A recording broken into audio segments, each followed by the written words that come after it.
Eh bien, je vous salue. Vous tous qui êtes présents, vous faites mon bonheur et le bonheur du Seigneur d'être ensemble. Je pensais à ma maison en tenant cette Bible. Je tiens une épée. Et vous savez, dans tout le Moyen-Âge, dans les siècles passés, ce qu'une épée pouvait apporter, protéger, faire mal, mais être aussi une défense. Alors c'est une épée, et plus qu'une épée, c'est une puissance. Parce que Dieu dit que sa parole est une puissance. L'évangile est une puissance. Alors, on sait très bien ce que c'est qu'une puissance. Nous, ou nos parents qui ont connu deux guerres, comment la deuxième s'est terminée avec une bombe qui a fait beaucoup de victimes, mais qui a produit aussi de grands effets. Alors oui, c'est une puissance, mais une puissance doit être considérée, doit être manipulée,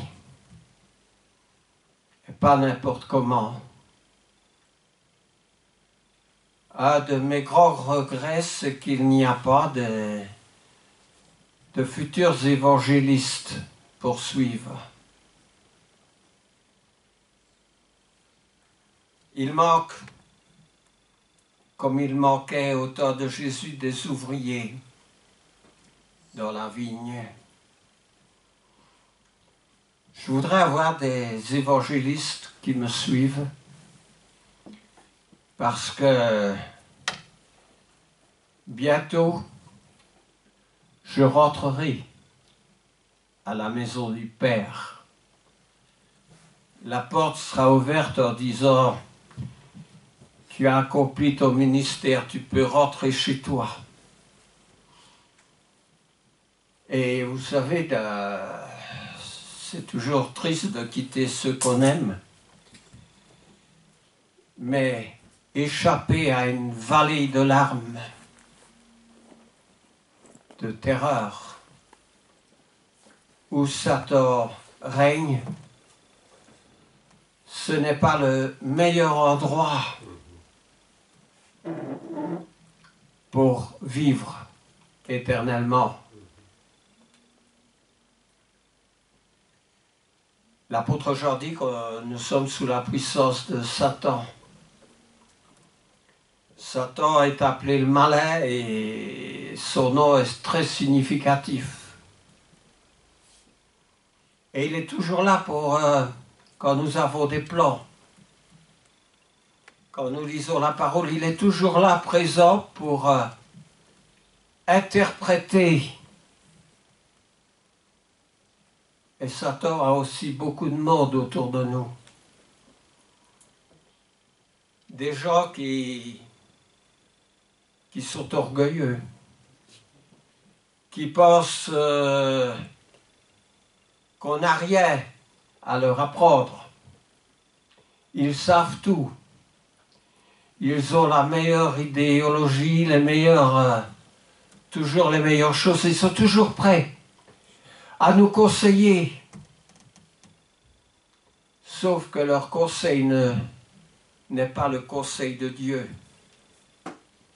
mais le conseil du monde.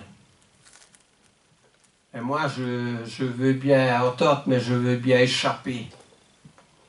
Faites ce qu'ils disent, mais ne faites pas ce qu'ils font.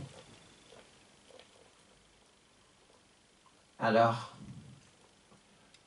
moi, je me sens bien dans l'Église, parce qu'elle est la colonne, elle est l'appui de la vérité. Elle appelle les gens qui sont de bon vouloir poursuivre le Créateur. Et ces gens ne sont pas légion. Ils sont un peu à l'image que présente l'évangile du chemin. Il y a un chemin très large, avec des foules entières qui l'empruntent. Et à côté, il y a un petit chemin rocailleux. Quand je passe aujourd'hui par une ancienne maison où j'ai habité, c'est une route asphaltée. On a fait des bosses à cause que les voitures passent à une grande vitesse. Mais quand j'étais jeune, c'était un chemin de terre. Il faisait beau l'emprunter. Et c'était quelque chose de tranquille. Mais est-ce que le monde aujourd'hui est encore tranquille? Alors je veux en revenir à l'Évangile, à un passage pour lequel j'ai beaucoup de considération. Et je me tourne vers mon frère, c'est 1 Corinthiens chapitre 15. Et ça doit être les 4 ou 5 premiers versets. Tu verras tout de suite.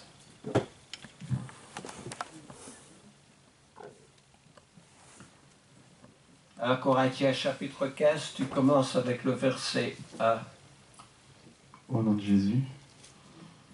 Je vous rappelle, frères, l'évangile que je vous ai annoncé, que vous avez reçu, dans lequel vous avez persévéré, et par lequel vous êtes sauvés, si vous le retenez tel que je vous l'ai annoncé. Autrement, vous auriez cru en vain. Je vous ai enseigné avant tout, comme je l'avais aussi reçu, que Christ est mort pour nos péchés selon les Écritures, qu'il a été enseveli et qu'il est ressuscité le 3e jour selon les Écritures, et qu'il est apparu à Céphas, puis aux 12. Merci. Alors, qu'est-ce que c'est que cet évangile? Paul le rappelle. Il leur dit, c'est la voie dans laquelle vous avez persévéré, c'est l'évangile. Si vous le retenez tel que je vous l'ai annoncé, vous êtes sauvés. L'évangile, pour moi, est très significatif. Il est associé à mon salut, associé à l'éternité, associé au droit, associé au bon chemin que nous pouvons emprunter. Autrement, vous auriez cru en vain. Et on retrouve ça aussi un peu plus loin quand il va parler de la résurrection. Il dit, je vous ai enseigné avant tout que Christ est mort pour nos péchés. Ça, c'est le cœur de l'évangile, là, on peut dire l'ADN. Il a été enseveli et il est ressuscité le 3e jour. Mais autour de cet évangile, au centre de cet évangile est le Christ, avec tout ce qu'il nous a annoncé. Il a repris beaucoup de choses qui se trouvaient dans la loi, je veux dire la loi de Moïse, et il en a rajouté, de sorte que ce n'est pas par la loi dont nous sommes concernés aujourd'hui, mais par ce que le Christ a dit. Alors j'aimerais quand même, en ce qui concerne la loi, citer 2-3 passages, et je les ai notés, D'abord, le premier passage est en Deutéronome 4, 8. Chapitre 4, verset 8.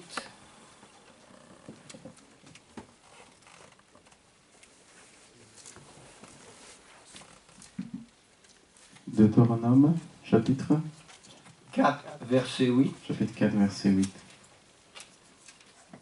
Au nom de Jésus. Et quelle est la grande nation qui ait des lois et des ordonnances justes, comme toute cette loi que je vous ai présentée aujourd'hui? Je répète juste. Et quelle est la grande nation qui ait des lois et des ordonnances justes, comme toute cette loi que je vous présente aujourd'hui? Est-ce que tu vois le verset suivant qui est très attaché à ce verset-là? Verset 9. Seulement, prends garde à toi et veille attentivement sur ton âme, tous les jours de ta vie, de peur que tu n'oublies les choses que tes yeux ont vues, et qu'elles ne sortent de ton cœur. Enseigne-les à tes enfants et aux enfants de tes enfants. Bien, dans le verset précédent que tu as lu, il dit « Et quelle est cette grande nation qui ait reçu les lois ?» Tu veux encore lire le verset 8? Au nom de Jésus.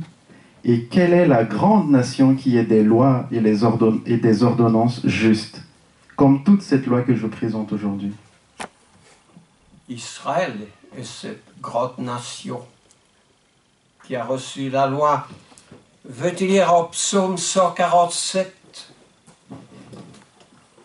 les versets 19 et 20? Psaume 147, 19 et 20. Au nom de Jésus. Il révèle sa parole à Jacob, ses lois et ses ordonnances à Israël. Il n'a pas agi de même pour toutes les nations, et elles ne connaissent point ses ordonnances. Louez l'Éternel. Amen. Quelle est la nation qui est concernée? C'est Israël. Ce n'est pas les autres nations. Passage suivant est Lévitique 26, 46. Lévitique 26, 46. Au nom de Jésus. Tels sont les statuts, les ordonnances et les lois que l'Éternel établit entre lui et les enfants d'Israël sur la montagne de Sinaï par Moïse. Amen. Qui est concerné par ce que l'Éternel a dicté? Les enfants d'Israël. La nation d'Israël. En Deutéronome, au chapitre 7 et le verset 6. Au nom de Jésus. Car tu es un peuple saint pour l'Éternel ton Dieu. L'Éternel ton Dieu t'a choisi pour que tu fusses un peuple qui lui appartint entre tous les peuples qui sont sur la face de la terre. Amen. Et Israël avait donné à ce peuple une loi qui lui est propre pour Israël. En Romains, au chapitre 9 et au verset 4.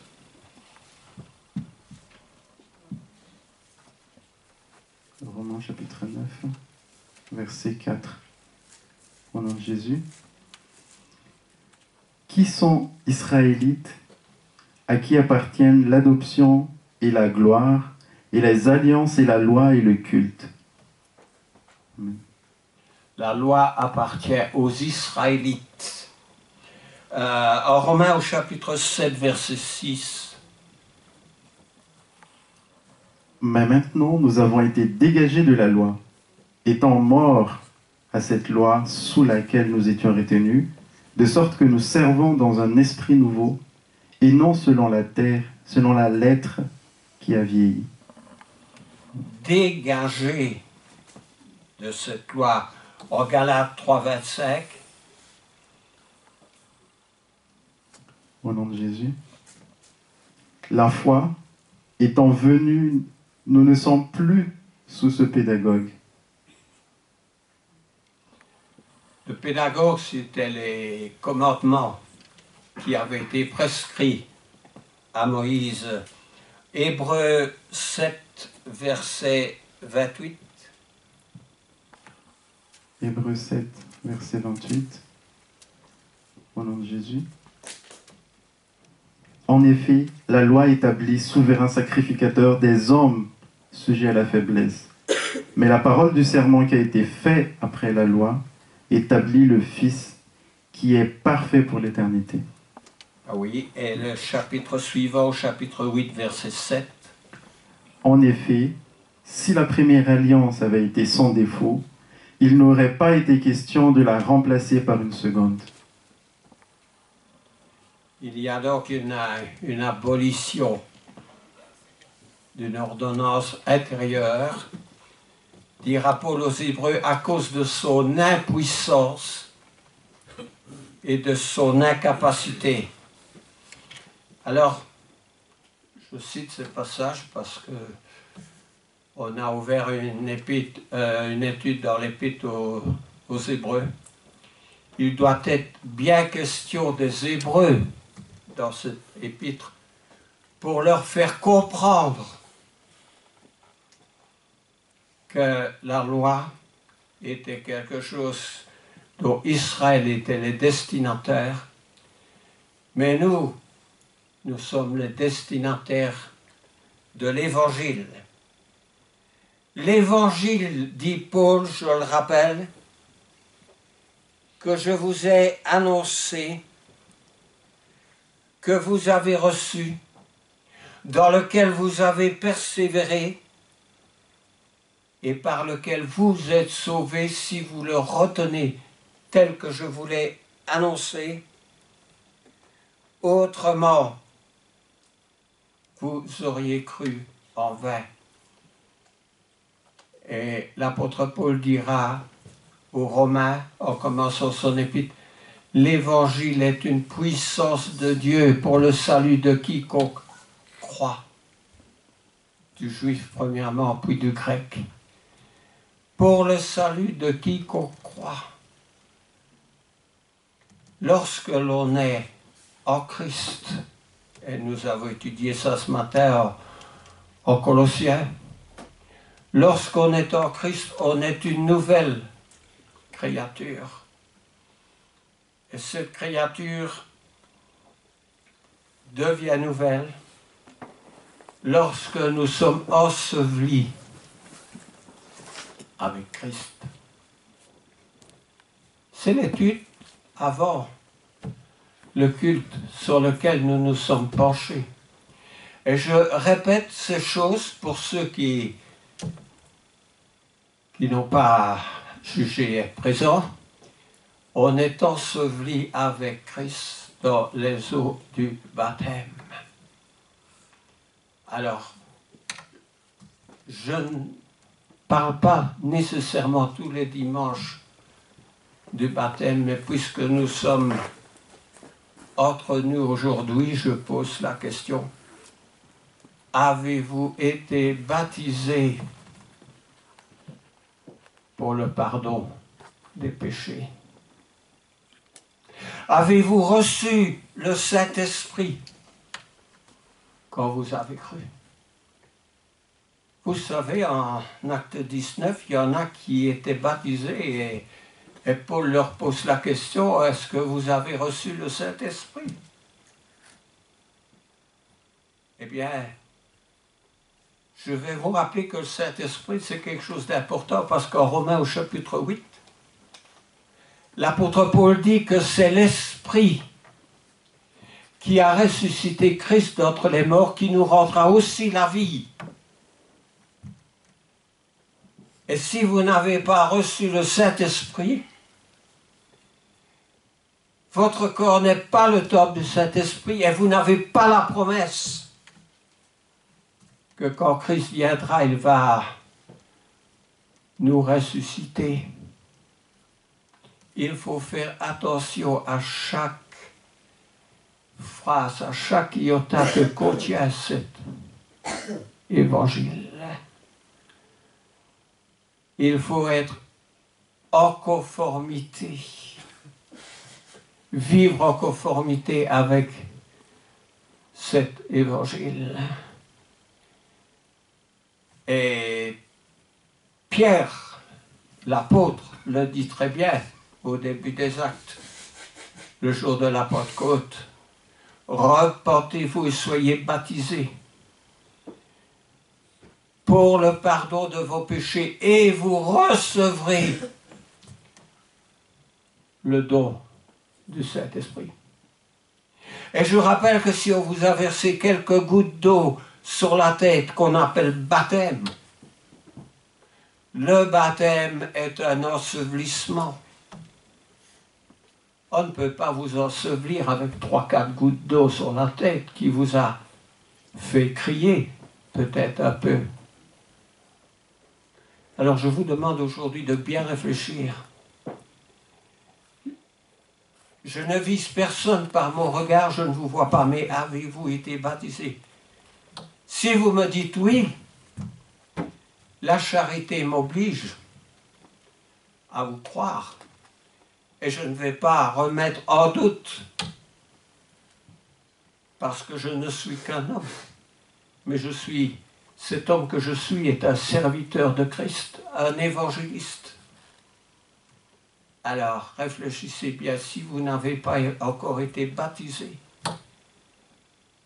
faites-le savoir et prenez cette décision, parce que votre décision positive sera la décision de Christ. Notre salut est une promesse que Dieu a faite. Une promesse que Dieu a faite à Abraham. Et la loi qui est survenue 430 ans après n'a pas enlevé cette promesse.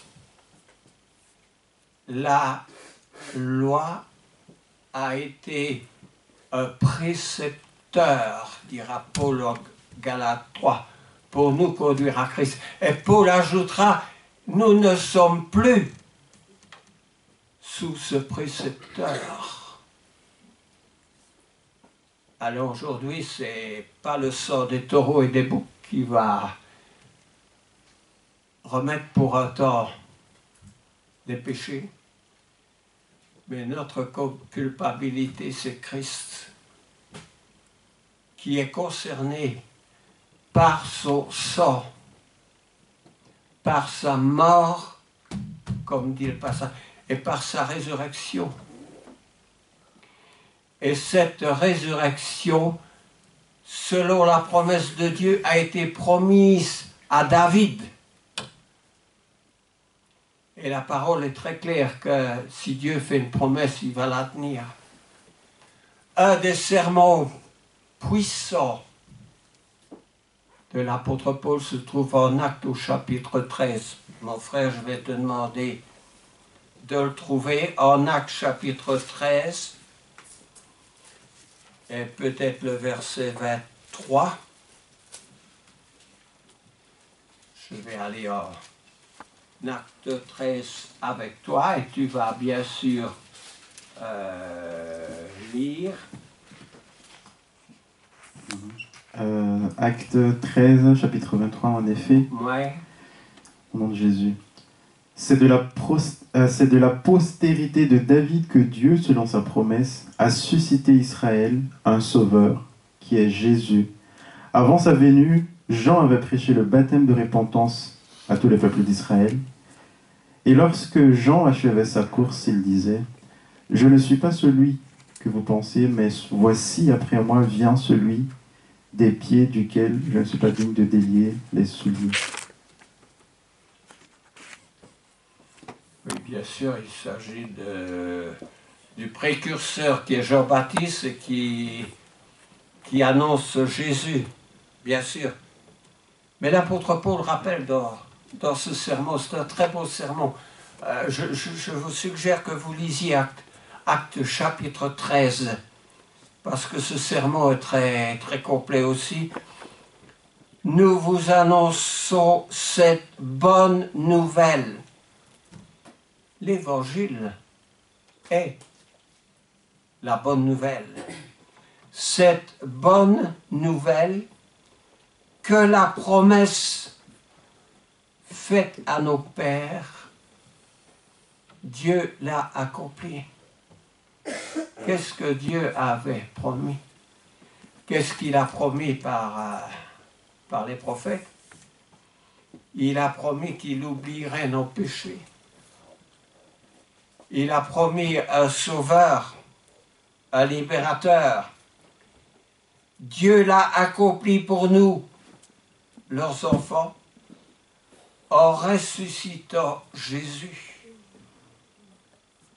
selon ce qui est écrit dans le psaume de David, n'est-ce pas? Tu es mon fils, je t'ai engendré aujourd'hui. Jésus a été engendré, Jésus est venu pour payer la dette que nous ne pouvions pas payer. Quand on ne peut pas payer, on ne peut pas. Alors, soit on subit, ou soit celui à qui nous devons nous fait grâce, ou bien nous portons le poids de notre culpabilité et nous sommes punis. Dieu a fait grâce. Nous sommes sauvés, dit Paul aux Éphésiens chapitre 2, par la grâce de Dieu. Et ce n'est point par les œuvres. Alors il ne faut pas croire que le baptême est l'œuvre qui va, par sa nature, obliger Dieu à nous accorder le salut. Quand nous allons être baptisés, nous allons revêtir Christ. Et quand nous pourrons dire comme Paul, ce n'est plus moi, mais c'est Christ qui vit en moi. De même que Christ est monté aux cieux, qu'il est à la droite du Père, de même nous aussi avec Christ, nous irons à la rencontre de notre libérateur et nous serons avec Christ. Le 21e et 22e chapitre de l'Apocalypse est assez clair pour nous donner une entrevue de la nouvelle Jérusalem dans laquelle se trouve l'arbre de vie auquel nous n'avions plus accès parce que les chérubins empêchaient l'homme de rentrer à nouveau dans le jardin d'Éden. Mais nous rentrerons avec Christ là où se trouvent les 4 êtres vivants, les 24 vieillards, là où il y a les louanges, où il y a les anges, là où est notre place, parce que Dieu nous a créés avec une bonne intention. Et celui qui n'en a, excusez mon expression, celui qui n'en a rien à foutre de Dieu sur la terre, je ne vois pas ce qu'il va aller faire au ciel.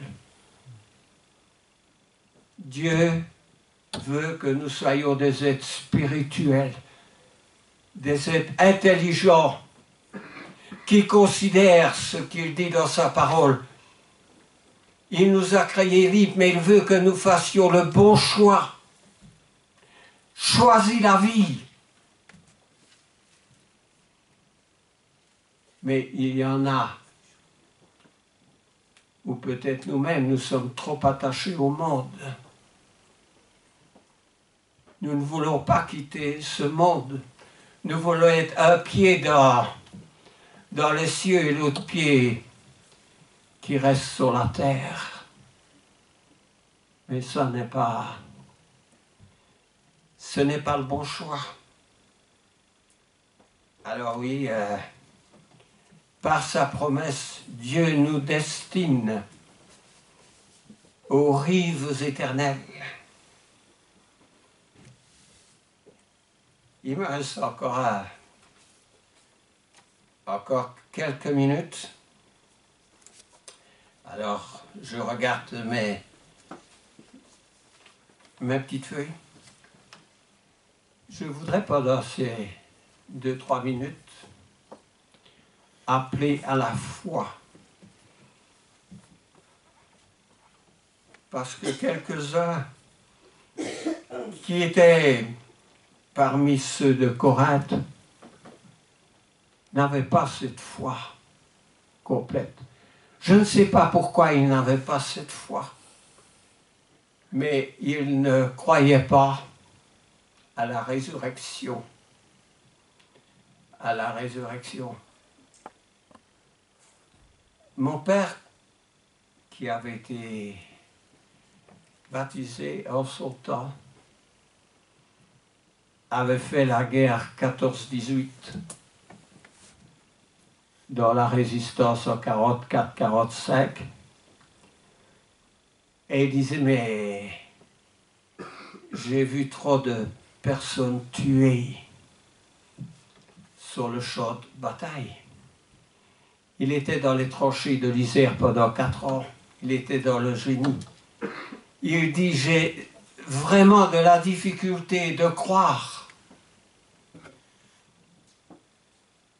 Il acceptait la parole par la foi, il avait été baptisé, mais c'était là une pierre d'achoppement. Dieu nous demande une totale confiance.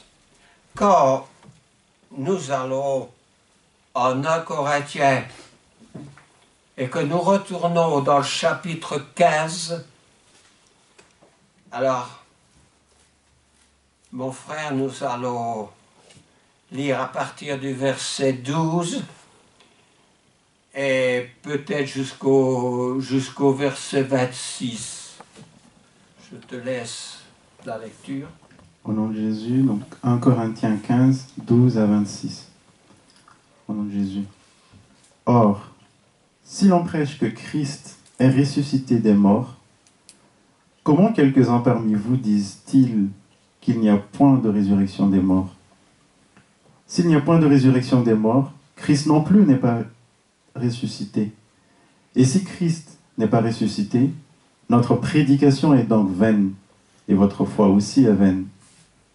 Il se trouve même que nous sommes de faux témoins à l'égard de Dieu, puisque nous avons témoigné contre Dieu qu'il a ressuscité Christ, tandis qu'il n'aurait pas ressuscité si les morts ne ressuscitent point. Car si les morts ne ressuscitent point, Christ non plus n'est pas ressuscité. Et si Christ n'est pas ressuscité, votre foi est vaine. Vous êtes encore dans vos péchés. Et par conséquent, aussi ceux qui sont morts en Christ sont perdus. Et si c'est dans cette vie seulement que nous espérons en Christ, nous sommes les plus malheureux de tous les hommes. Mais maintenant, Christ est ressuscité des morts. Il est le prémisse de ceux qui sont morts. Car puisque la mort est venue par un homme, c'est aussi par un homme qu'est venue la résurrection des morts. Et comme tous meurent en Adam, de même aussi tous revivront en Christ. Mais chacun en son rang, Christ comme prémisse, puis ceux qui appartiennent à Christ lors de son avènement. Ensuite viendra la fin, quand il remettra le royaume à celui qui est Dieu et Père, après avoir détruit toute domination, toute autorité et toute puissance. Car il faut qu'il règne jusqu'à ce qu'il ait mis tous les ennemis sous ses pieds. Le dernier ennemi qui sera détruit, c'est la mort. Amen. Comment quelques-uns parmi vous disent-ils qu'il n'y a pas de résurrection des morts? La loi était une période difficile, mais l'Évangile l'est tout autant. Quand Jésus dit tu ne rendra point œil pour œil et dent pour dent. Il ajoute, mais moi je vous dis. Et il en rajoute quelque chose de plus difficile encore. Quand l'Évangile dit que la femme est sous l'autorité de l'homme, dites-le aujourd'hui à l'extérieur. Dites-le aux femmes qui ont l'habitude de ne pas vouloir entendre cela pour voir si elles vont l'accepter ou pas l'accepter. Et dites que Jésus est ressuscité des morts. On vous taxera de folie. On vous taxera de fou. Et c'est pour ça que tant de chrétiens aujourd'hui n'osent pas dire, n'osent pas aller au-delà, sinon de dire, mais moi je ne suis pas de la même église que vous. Mais osez leur dire ce que l'Évangile dit, et vous perdrez leur amitié. Jésus est ressuscité des morts. Il faut marcher par la foi. Quand on nous dit aujourd'hui, on a passé la mer Rouge, non, c'est un fait naturel que l'eau s'est un peu écartée. Mais dites-leur qu'après la mer Rouge, il y avait le Jourdain à traverser et que là aussi les eaux se sont mis en deux colonnes. Ils vous rediront, oh, je n'ai jamais entendu dire ça. Parlez-leur de Jéricho. Parlez-leur du livre d'Ésaïe. Ah, il y a une multitude d'ouvrages du livre d'Ésaïe, mais on nous dit qu'après le chapitre 40, c'est plus Ésaïe qui a rédigé son livre. Pourquoi? Parce qu'Ésaïe prophétisait des choses qui se sont passées 100 ans après lui. La destruction par Babylone, l'exil pendant 70 ans à Babylone, le retour dans leur pays sous le roi Cyrus. Les gens disent non, non, non, non, non, c'est pas Isaïe qui a écrit ça, il ne vivait pas encore à ce moment-là. Peut-on accepter les choses par la foi? Si vous n'êtes pas prêts, si nous ne sommes pas prêts d'accepter les choses par la foi, l'Évangile n'est pas pour nous. Mais je vais terminer par la foi en 2 Corinthiens au chapitre 5. 2 Corinthiens chapitre 5. Je vais te laisser commencer, mon frère, parce que... 2 Corinthiens chapitre 5, verset... Ouais, quelques versets là, tu vas voir jusqu'au verset 5 peut-être. Au nom de Jésus.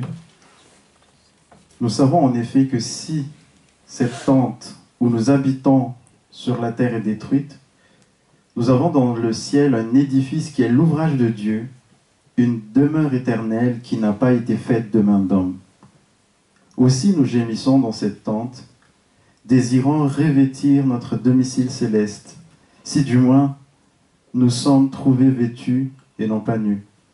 Car tandis que nous sommes dans cette tente, nous gémissons, accablés parce que nous voulons non pas nous dépouiller, mais nous revêtir, afin que ce qui est mortel soit englouti par la vie.